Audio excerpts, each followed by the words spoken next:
আল্লাহর এক বান্দা ছিল নামাজে সেজদায়। তখন আল্লাহ রাব্বুল আলামিন তাকে ডাক দিয়ে বলে, বান্দা তুই যতই নামাজ পড়, যতই সেজদা কর, তোর জায়গা জাহান্নাম।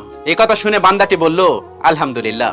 আল্লাহ তখন বলে, এই বান্দা, জাহান্নামের কথা শুনে কেউ আলহামদুলিল্লাহ কয়? বান্দা তখন বলে, আল্লাহ, জাহান্নামের মালিকও তুমি, জান্নাতের মালিকও তুমি। তুমি আল্লাহ খুশি হয়ে যদি আমাকে জাহান্নামও দাও, তাও আমার আপত্তি করার কোনো অধিকার নেই। আল্লাহ তখন বলেন, বান্দা, জাহান্নামে গেলে তুই পুড়ে যাবি, তোর খুব কষ্ট হবে। বান্দা তখন বলতেছে, আল্লাহ, কষ্ট শুধু আমার হবে না, তোমারও হবে। আল্লাহ তখন বলতেছে, বান্দা, তুই পুড়বি জাহান্নামের আগুনে, আমার কষ্ট হবে কেন? বান্দা তখন বলে, আল্লাহ, কোনো মায়ের কোল থেকে যদি কোনো বাচ্চা পানিতে পড়ে যায়, তাহলে কোনো মাই দূরে দাঁড়িয়ে থাকতে পারে না, এই দৌড়ে গিয়ে। মূর্খ ছাগলের কথা থেকে সাবধান থাকুন।